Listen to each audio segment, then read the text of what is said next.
Alright guys, Magabon Trader here. So, for today's video, pag-uusapan natin yung IFVG or Inversion Fair Value Gap.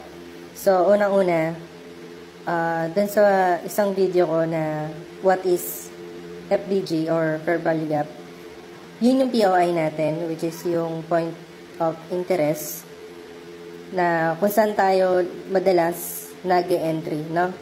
So, pag nakita natin yung market na ganito, downtrend siya dito sa area na to, and then, na-break niya to, yung last high. So, indication na yun na mag-uptrend na ulit yung market. Ngayon, saan ka mag-entry?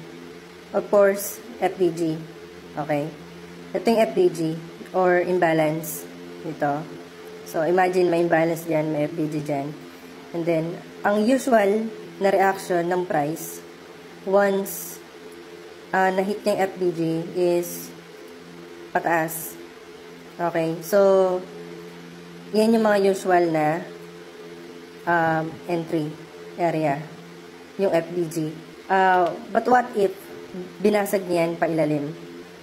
Inversion fair value gap.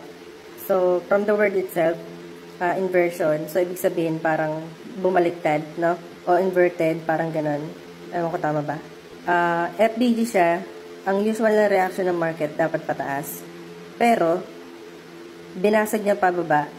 And then, magiging resistance ngayon, yung FVG na yun. No? So, one of the indication din na possible, hindi magtuloy-tuloy yung market pataas kahit na binasag niya yung last high niya dito. So, possible na kumuha lang ng liquidity dito sa area na to. Kumuha ng liquidity dyan. So, expect mo uptrend na. Eh, binasag yung mga inaabangan mong indication. Yung FVG mo binasag, or kung meron man OB dyan, binasag, pailalim. No? So, magiging resistance yung area na yon, yung POI mo, and then, tuloy ulit siya pababa. Okay? Punta tayo sa chart. Ayan, ito. So, ito, nasa Euro-USD ako. One of the good example is itong chart na to. Uptrend yung price. Ayan. Okay. Tapos, kunyari nag-expect ka na, okay, tutuloy pa ito pataas. Then, may nakitang FVG dito. Ayan. Actually, natap na siya eh. First candle, second candle, third candle.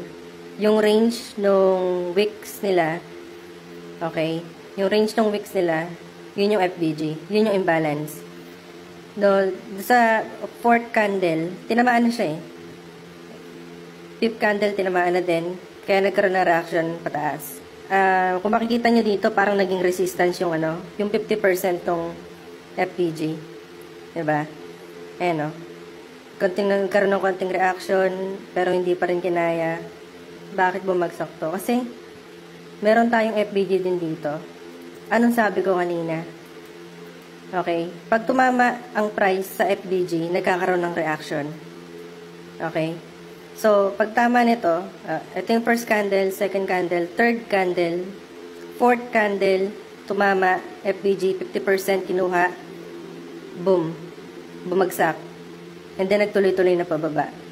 So, ito is bagong FVG. Is ito yung pinag-uusapan natin na IFVG. Na dating FVG, kaso binasag niya. Okay? Ayun, nagtuloy-tuloy siya pababa.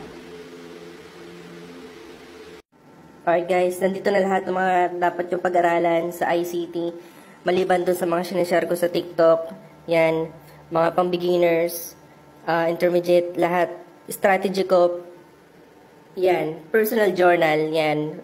Tapos meron tayong special book dito, reviewer na ginawa ko, na may mga lamang video din kung paano sila gawin. Dito din, sa loob nito yung Discord link, okay, exclusive lang yan para sa mga nag-avail nito, sa mga pumasok dito. And yun guys, check nyo lang yung nakapin na video. Good luck!